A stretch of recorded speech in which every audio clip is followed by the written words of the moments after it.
Good morning. I have a couple of readings that just really spoke to me this morning. Well, last night and this morning. And, you know, I used to always consider myself a statistic.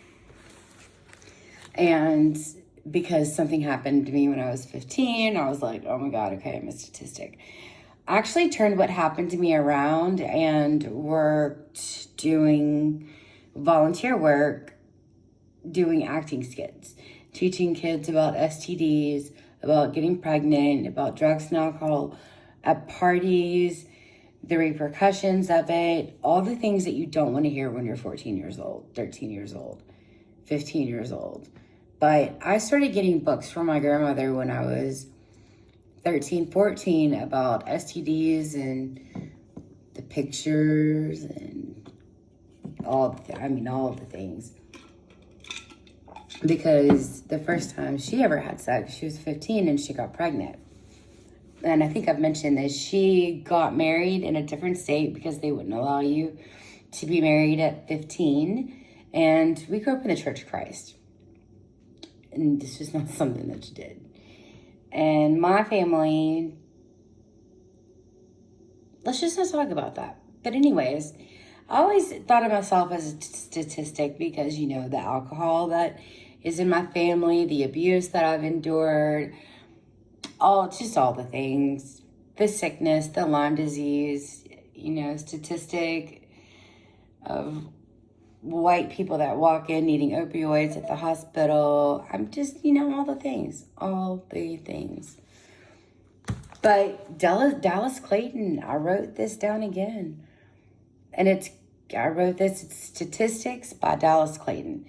Take note this week of all the things you talk about, which comes up the most often and why. Take note this week of all the things you talk about, which comes up the most often and why. Chart a graph and examine the rankings. Food, love, work, happiness, where do they fall? Is the one you spend the most time discussing also the one you spend the most time doing? And if so, is it truly what you want your number one to be? I know I'm doing that right now. And it helps when I read things like this. Actually, this is from a commencement speech from Steve Jobs. Your time is limited, so don't waste it living someone else's life. Don't be trapped by dogma, which is living with the results of other people's thinking. Don't let the noise of others' opinions drown out your own inner voice. And most important, have the courage to follow your heart and intuition. They somehow already know what you truly want to become. Everything else is secondary. And that was Stanford commencement speech in 2005 that I had written down. And then there was also one other thing. I have this, it's gone from place to place. I externalized, like I said before. So I taped it on my dresser or my mirror, wherever I happen to be, on notebooks, on the front of notebooks.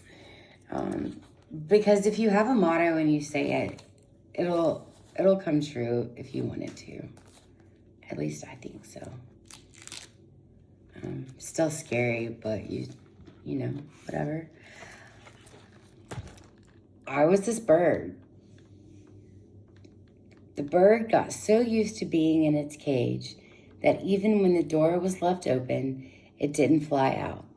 I marvel at how many times I've stayed where I am, uncomfortably comfortable, rather than take a risk to become new again.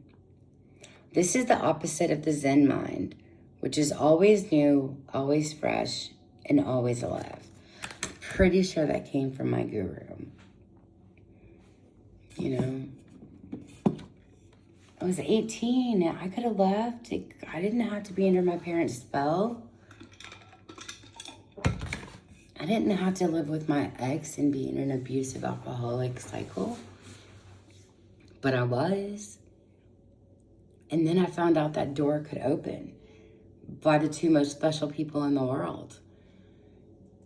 But it literally had to take them physically doing it, because I couldn't do it alone.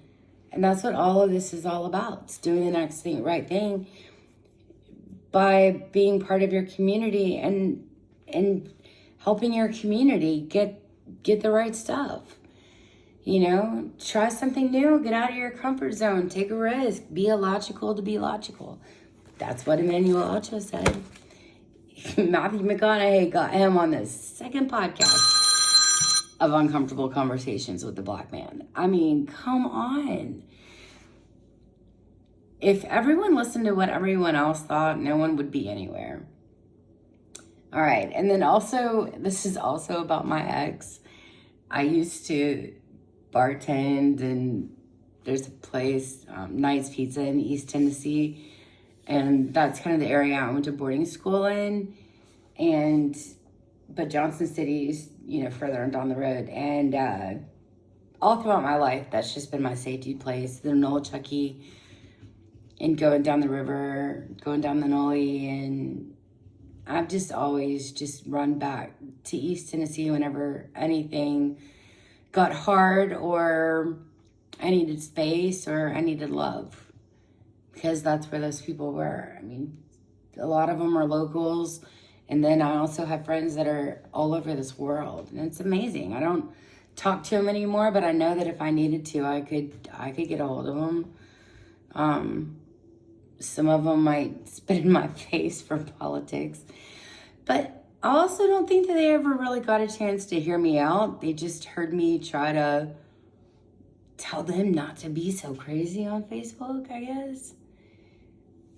I don't know. I got off social media, and now I'm back on it. It's been forever. I'm trying to figure out just even how you post stuff. It's a thing. Anyways, they say it's a bad thing to burn bridges, but I don't mind swimming if the bridge is fucked up to begin with. That's what Kyler told me about leaving and going out on my own, venturing out and being independent. Because I never want to burn a bridge. I mean, when you spend so much time with someone in your life, and then you have to say, yo, bro, I got to take a break. It sucks, but you got to drop it. And then when you can't, sometimes you really do have to burn that bridge hardcore, because people don't get it. They don't like boundaries. They don't even know what the word boundary is. So shout out to Kyler. I miss all my ETSU kids. Man, they used to make me so much money. I loved you kids. All right, anyways, I'm going to go on about my day now. It's time for Maxina to get up and do our daily things and go out and make billions of dollars. And hopefully find a spot where I can jump in the lake or the river or a creek. At least go walking, get my feet wet. Not like when I was working pouring down rain yesterday in delivery, but by God, we did it. So you all have a great day, and I hope to get some more likes and subscribes and shares, because I always forget to do that. And you all, if you do want to support William, Revive, Renewal, and Recovery is these vitamins that he's been trying to get me to take. And I'll just read something about them real quick, because it says, keep moving with Revive. The unique formula is specially designed to work at the cellular level to support healthy joints and offers enhanced flexibility, mobility, and range of motion.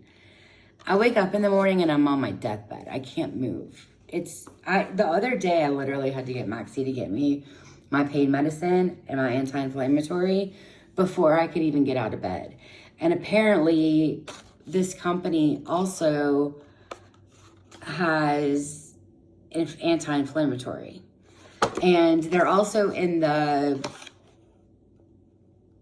I don't know, it's the book where the doctor can look up medicine for you. They're actually in that book. So it's cellular absorption technology. At 3, we discover, develop, and deliver the most effective proactive wellness solutions. Our innovative technologies deliver nutrients at the cellular level for maximum wellness. It's GMO-free, gluten-free, and third-party tested. She talked to me at length about this medication, about these vitamins. You know how us 420 people take edibles because it bypasses our liver and it works faster? Apparently these go straight to absorption so that you actually get the nutrients from the vitamins that you're swallowing. Whereas most of the ones that you're getting over the counter, they're not like that. It's like smoking a joint and then smoking a joint of CBD. You're taking away the effects and normaling yourself out. Because like if you get too high with weed, you take some CBD and it brings you back down. So, just a little 420 fact for you. But these seem to not defeat the purpose like that. So I try to use, examples that I can do because my brain only works so much. And like I said, my pain patch came off. I'm exhausted. I am what I am, but I'm still up. I still did my check-in. I'm still ready to go do my morning stuff with my guy and my best friend. And I'm also going to go slay the day and make some money. And that's what we do when we have an invisible illness and we're independent in our own. We have to make a way for ourselves and we do whatever it takes to get that way. And I read my motivations. I'm going to do probably my meditation, find a different one for healing and pain today. And just kind of get in touch, do a guided meditation where you feel your head, your neck, your shoulders, and you go all the way down your body. I love guided meditations. I found some from my old guru, and I'm probably going to post them once I figure out how to do it. And it's all on an old account. So I look forward to talking to everyone later on with the wrap up, and I hope everyone has a great day.